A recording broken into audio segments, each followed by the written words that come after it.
Welcome inside the Quiet Storm. This is Lenny Green. Thank you for locking in with me for the ride. We have a great evening of conversation lined up for the next few minutes with a distinguished gentleman who comes from a lineage of great filmmakers.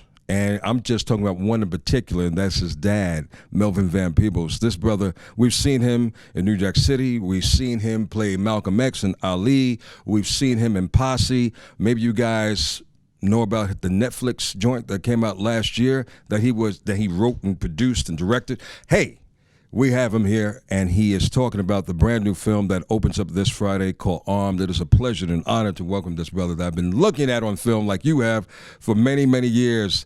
Mario Van Peebles, thank you. Brother, we could be kin. I'm looking at you. I'm like, this dude could be like my cousin or something. Yeah, and you know what they say, man. Yeah, probably so, right? You know, we came from the same tribe. We're cut from the same cloth. And if not, fellow warriors, speaking truth to power. Speaking truth to power, Speak right? that, brother. Yeah, Yes, sir. man. Yes, sir. Yeah. Well, let me just say, first of all, congratulations Thank you, sir. on this new project called Armed.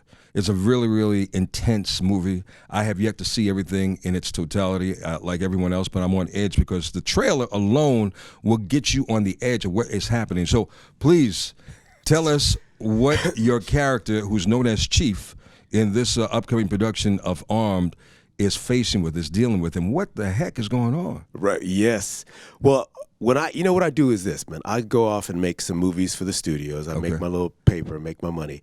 And I make some movies I want to make. Okay. I don't do movies I don't want to make. I hear that. And then I come back and I do an independent film that I'm compelled to make. That I go, man, I've got to tell this story. You're passionate about it. And what I try to do is whether you like New Jack City or not, you'll remember it. Whether you like Badass or not, you'll remember it. Whether you like Posse or whatever or not, I make films that will make America think again. And it's very impactful. Very impactful. And so what I kept looking at is these headlines with all these mass shootings.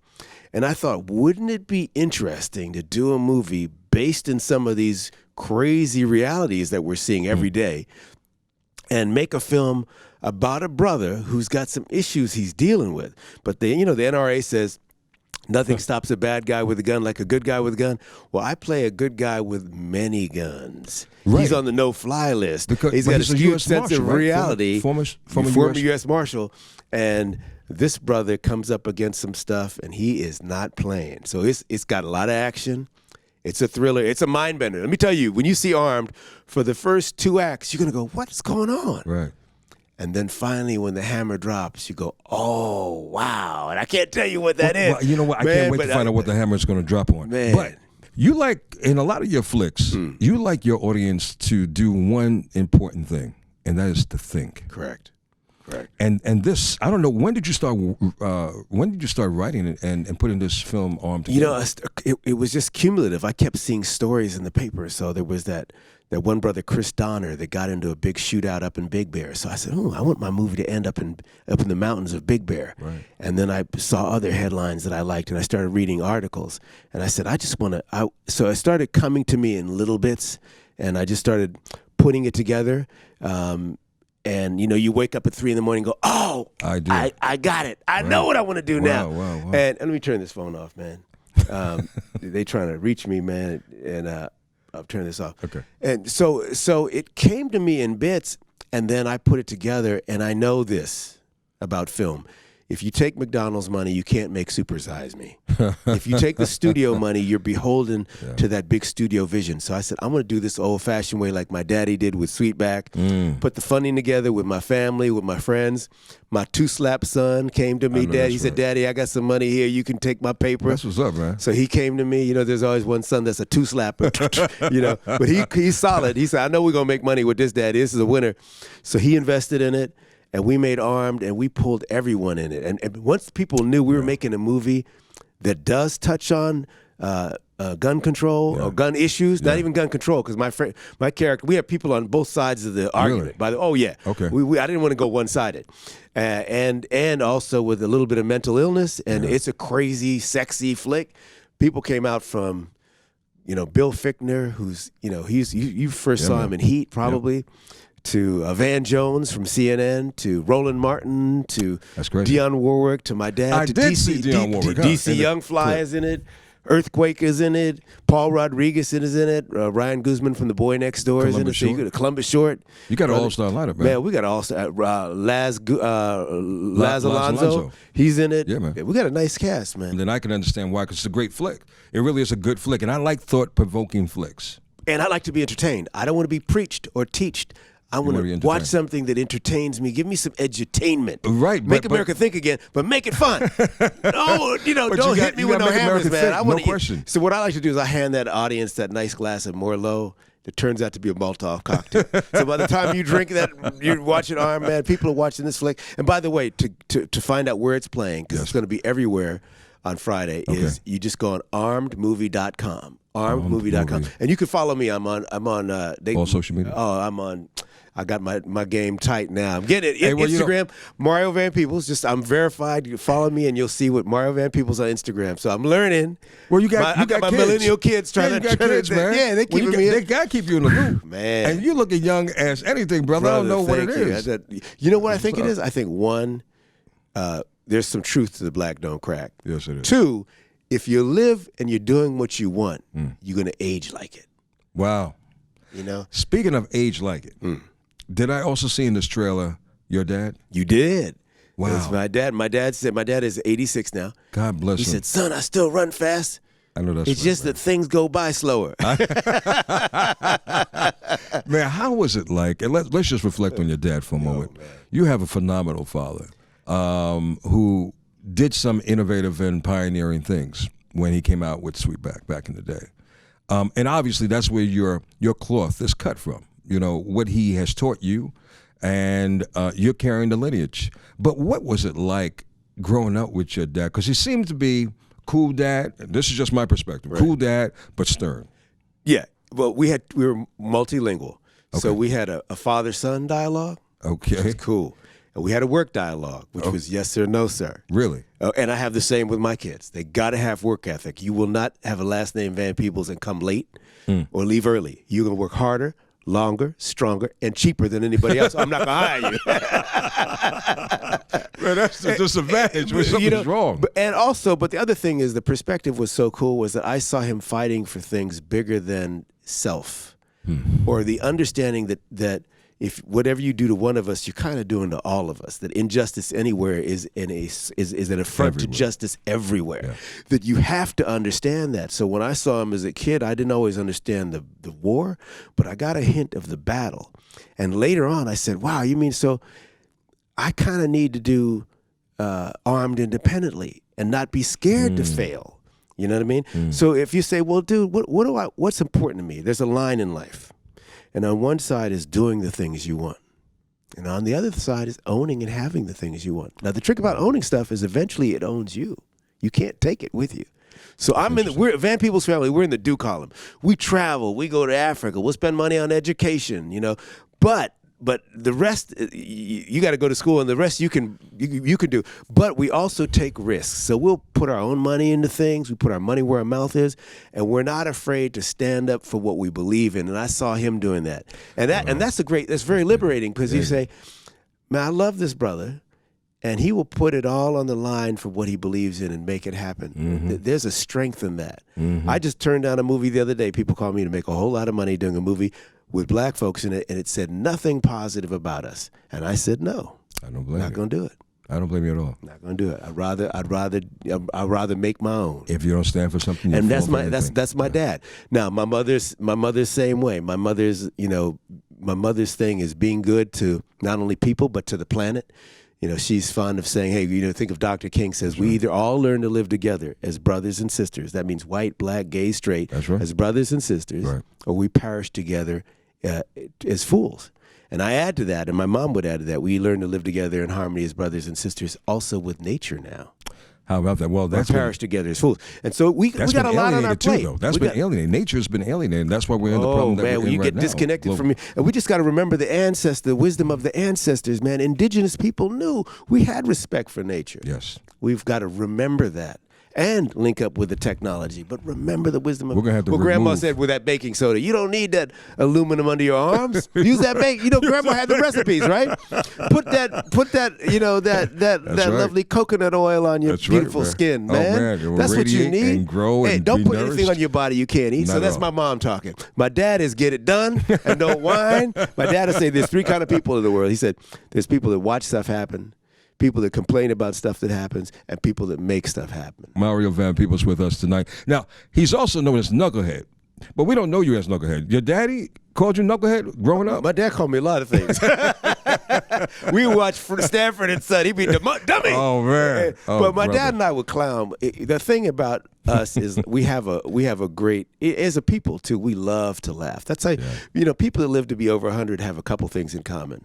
One, sense of humor. Yes. How do you see the world? How do you see your life? Two, usually they're self-employed. Think about that. And three, some exercise.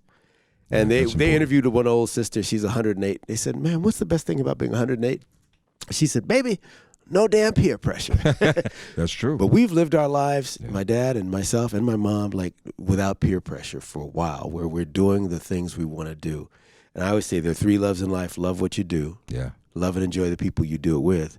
And love what you say with your work. And if you get those three to line up, you're rich no matter what the paycheck is. You must have a lot of respect for the brother that's all over the news, Colin Kaepernick, right now. I do. Now, here's the thing.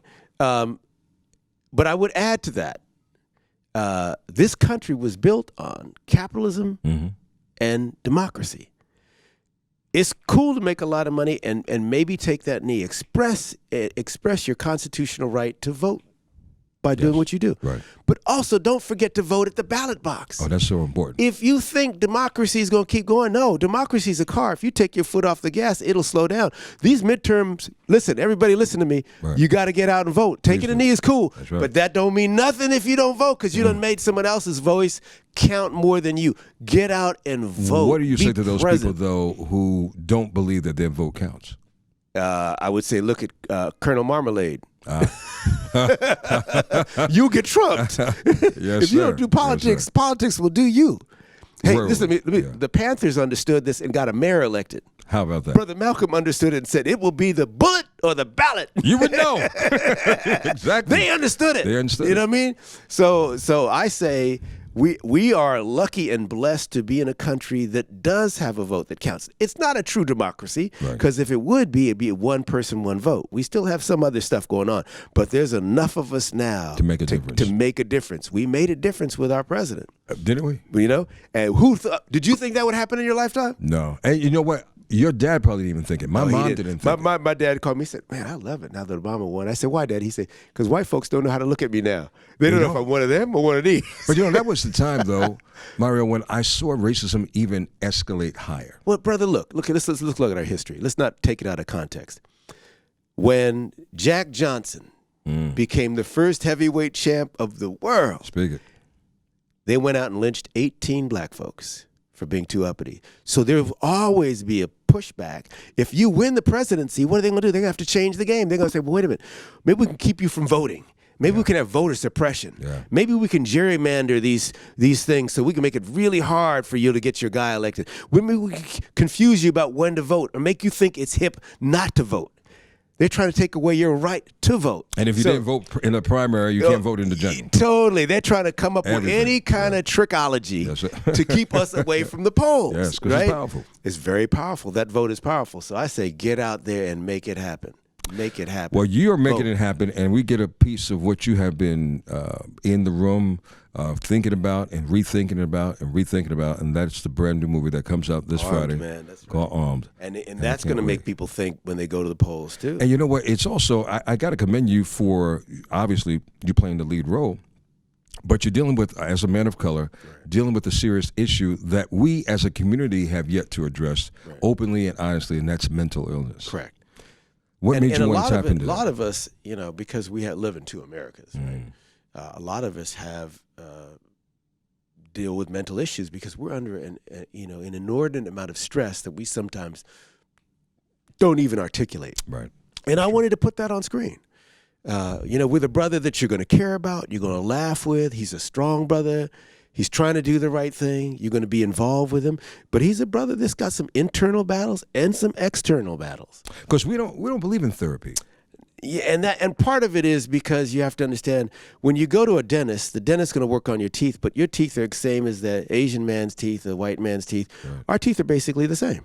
But when you go to therapy, if they don't understand the two Americas, if they don't understand that you get a different treatment when you're pulled over, that your son or my son may get a different treatment from that officer pulling them over, it's very hard for them to treat us. So we go to we go, man, what's that dude going to tell me about me? So we need more therapists that look like us. Yes, we need more therapists. Therapy is very important. I was just talking to Taraji about this because her daddy went through. So I was just directing Empire, talking to Taraji. And she has a whole foundation she's doing on it. She's really worth talking to. Wow. Okay. But we need more therapists that look like us, that get us, that have a commonality of experience. Right. Because when you're dealing with therapy, you're not dealing with dental work.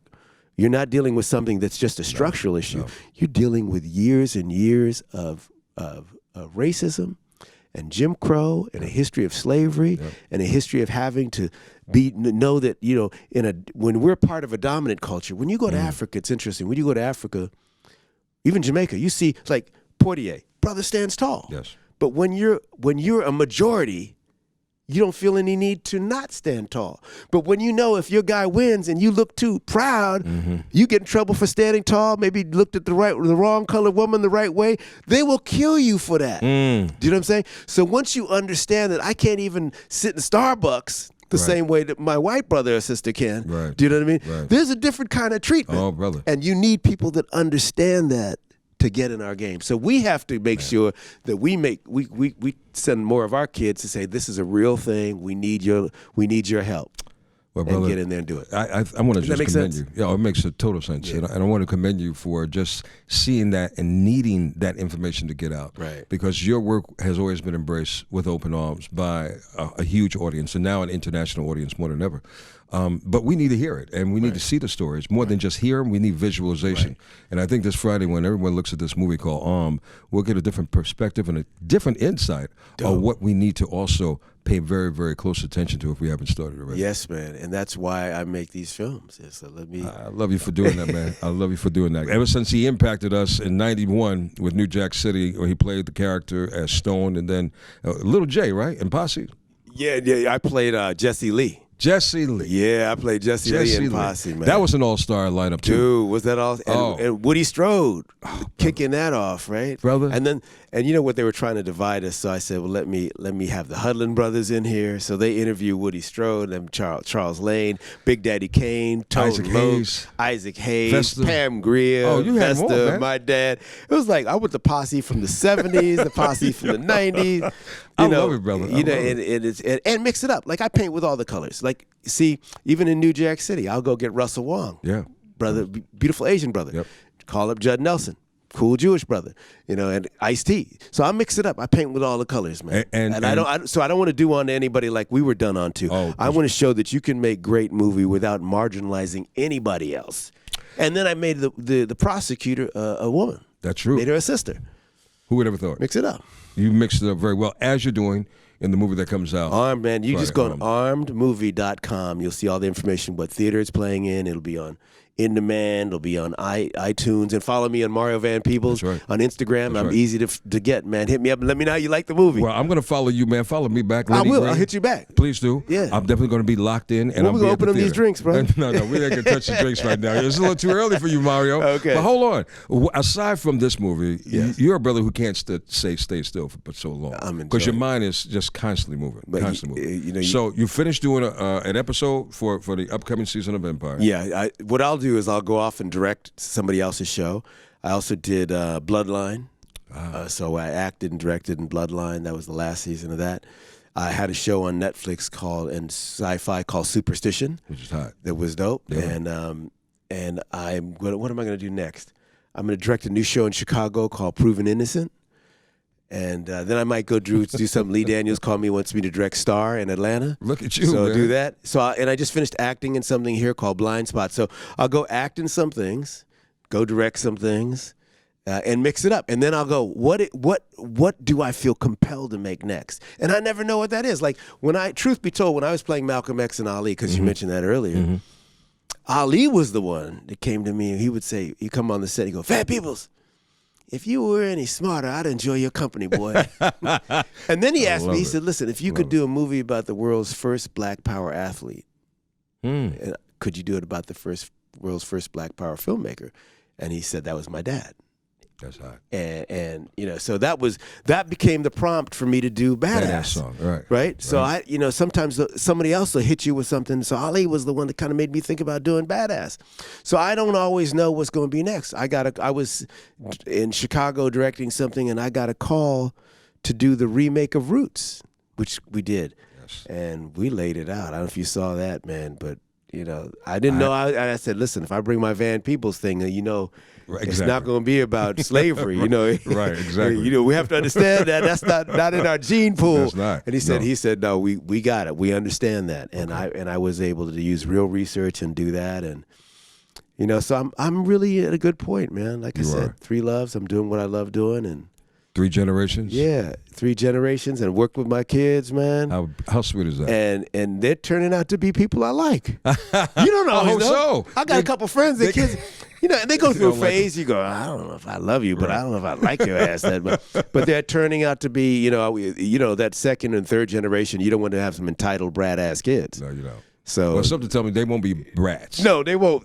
Not between the grandfather and you. No, they won't be. No. A pleasure, man. Thank you, brother. Continued success. Thank you for having me on. God continue to walk with you and incite you. Amen. With more visions. And may you inspire folks as you are doing. Thank you. And hopefully our folks don't sleep on it and get out there and vote. Quintessential. Get out and make it happen. Let your voice Mario be Van heard. Peebles, this Friday, Armed in theaters. Make sure you go to Armed, the movie. Yeah, armedmovie.com. Armedmovie.com. Find it. The Quiet Storm on the way, baby. Stay close.